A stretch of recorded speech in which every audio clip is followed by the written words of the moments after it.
Thank you so much for having me. I love being back in Bali. We're going to talk about values, beliefs, marketing. First, I want to do a little poll. Who here is a builder? Creating something in the space, building something, contributing to someone else building something. Everyone? And who here is an investor? You're looking to put money into projects in crypto. All right, so a lot of people here are in one of those two categories. This is not working. There we go.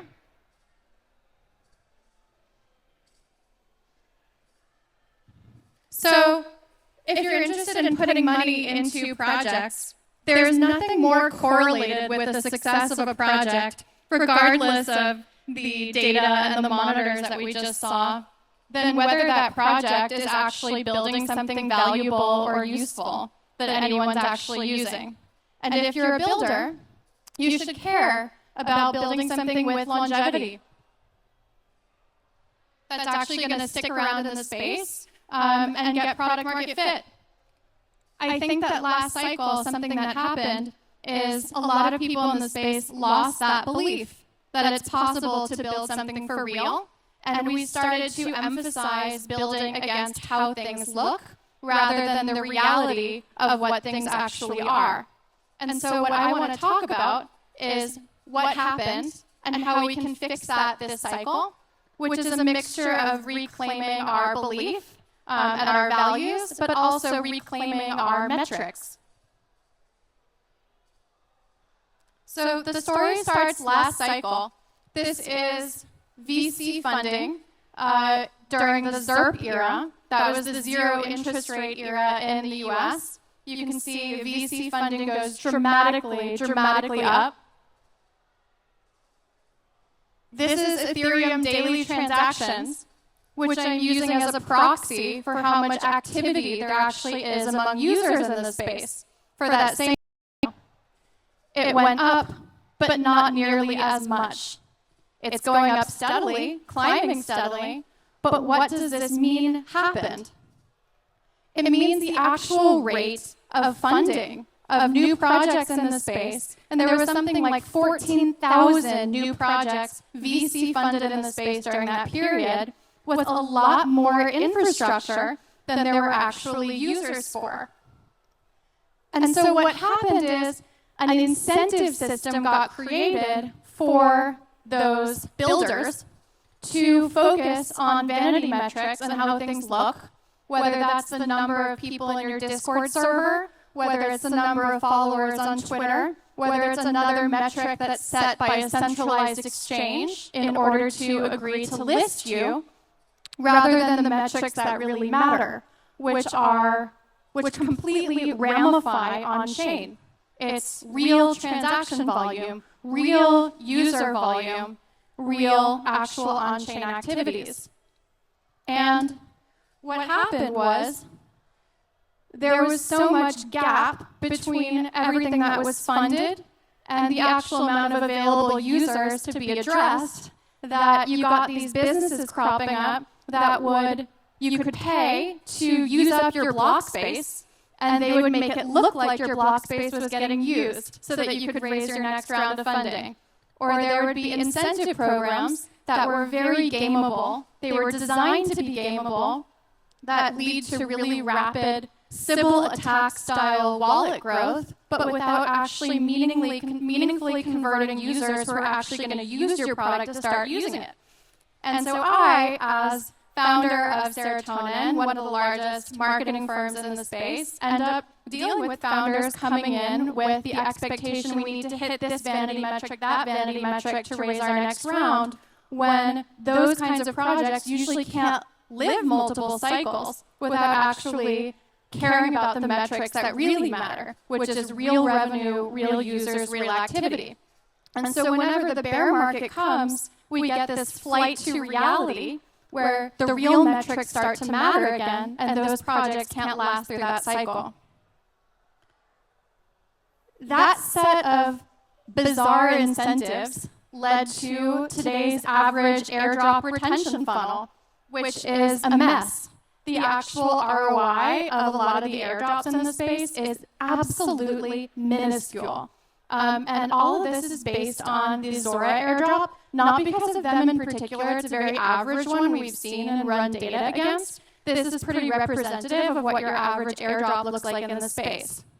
You drop your token to 500,000 wallets, 0.7% buy more of your token, and then 81.5% of your airdrop recipients have no further activity on your chain. You can see the timeline of wallet activity 2 weeks before the airdrop, during the airdrop, then after the airdrop. It's actually lower afterwards. And here's ROI, which is what we look at as marketers. And again, this is typical across a lot of the airdrops we see in the space. You spend almost $20 million worth of tokens, and the return is a little over 3 million in new tokens purchased or new transactions as a result. And if you compare this to other airdrops, it's not so bad, it's middle of the road. But if you just look at this as a marketer and think, is this a valuable use of resources? Is this a valuable investment? The answer is no. And actually, this came out of an incentive system that prioritizes things like number of wallets more than actual efficient capital deployment and high-quality marketing activities. So what I want to suggest is that projects in our space, whether you're a builder or an investor, that we reclaim control of our metrics and reclaim our belief that it's possible to create a project that serves a genuine need and user base and get actual product market fit, actual user volume, actual retention, and real revenue. Here's our formula for doing it at Serotonin in our data and analytics department. We think everything ramifies to on-chain activity at some point in our space. And so you have to attribute any kind of marketing activity you do to, did it make something actually happen on-chain? The metric that we use for an airdrop, we call cost per retained wallet. Total spend divided by the number of retained wallets that are still active in your ecosystem, participating, transacting by day 30 plus. So we score these activities, great, good, and the danger zone, the same way that marketers for eons have been scoring the ROI of various conventional marketing activities in order to understand whether the things that we're doing in our space are actually ramifying to the ROI that really matters with real metrics on-chain. This is the sequence of activities that we really recommend doing. You start with your values. Okay, every single successful company, Web3 and otherwise, has had values of some sort. Nike's values with just do it. We understand what Nike's values are. Apple, we understand what Apple's values are. Ethereum. I got into the space about a decade ago, leading the team that brought Ethereum to market back when I was CMO at Consensus. And Ethereum's values, very clear, very crisp.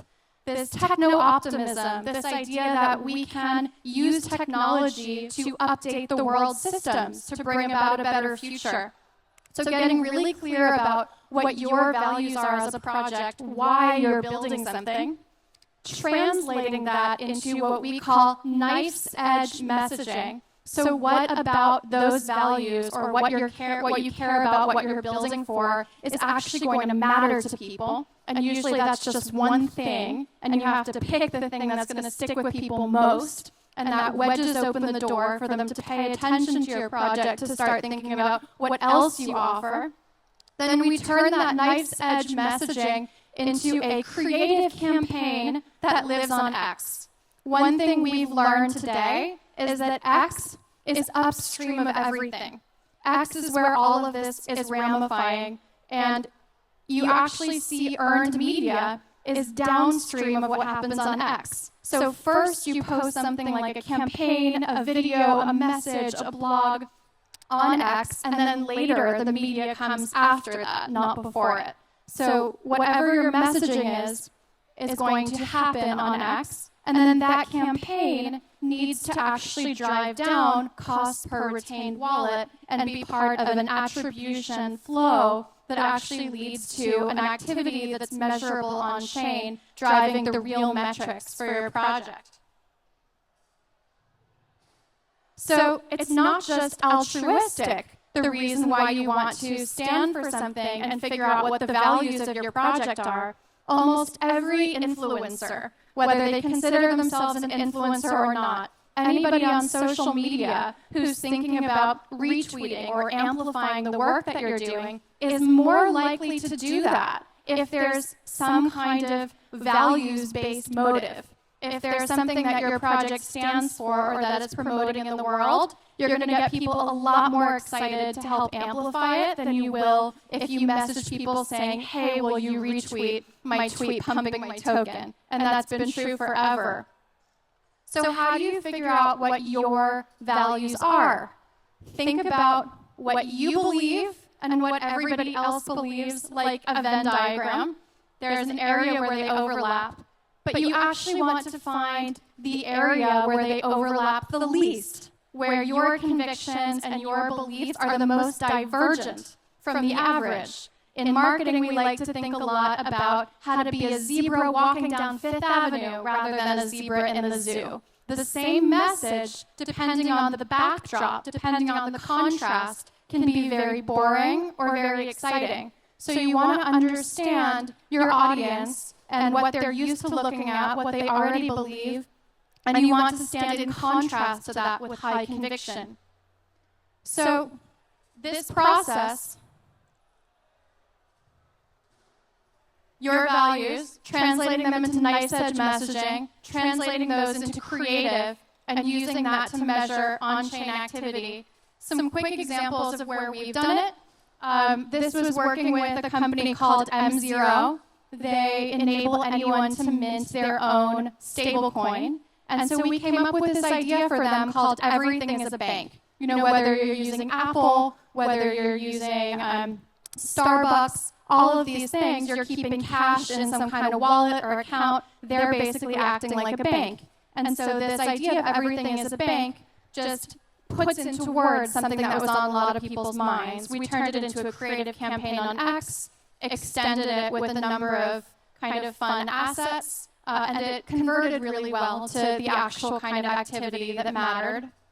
Again, so Manifest Finance, another startup example, they were tokenizing RWAs of real estate in the US. And this was around the time of the election. And so we came up with this nice edge message for them based on those values of Bet on America.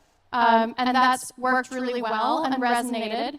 And it's created this whole series of campaigns that have converted effectively to on-chain activity.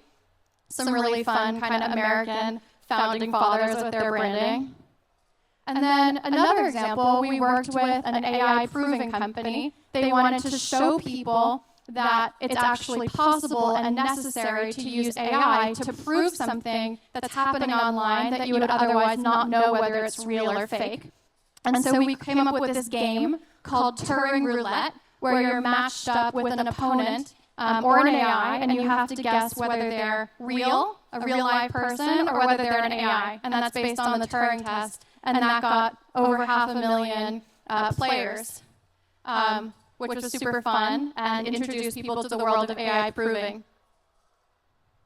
So the moral of the story here is that if someone else's incentives, whether they're an investor, whether they're a centralized exchange, they have their own incentives. If they get to decide on what your metrics are, if they get to decide on what your values are, then you basically lost control of the company, what it does, what it prioritizes, what it creates. And if you can come back home to the belief that you can create something real, with real users, with real product market fit, if you can refine what the reason is for building what you're building, and if you can define the metrics for yourself that actually correlate to what's going to keep your company around, what's going to give it longevity, what's going to get it product market fit, that's the best way to decide your company's future. I've been wandering around the stages today, and there have been a lot of talks about how to get stuff, how to invest and how to have it make a return, how to build something and have it work out. All of it is short term, except for trying to get actual product market fit, build something that lasts, build something people want, build something with revenue. That's the way to do both of those things. So, I don't know if any of you saw White Lotus, but there's this funny moment where a character says, "What do you stand for?" Let's work together. If you're interested in what we do at Serotonin, if you're looking for a role and you're one of the best marketers in crypto, or if you are a project and you're looking for a marketing partner, we also do legal and recruiting. Please feel free to get in touch. Thanks so much for having me.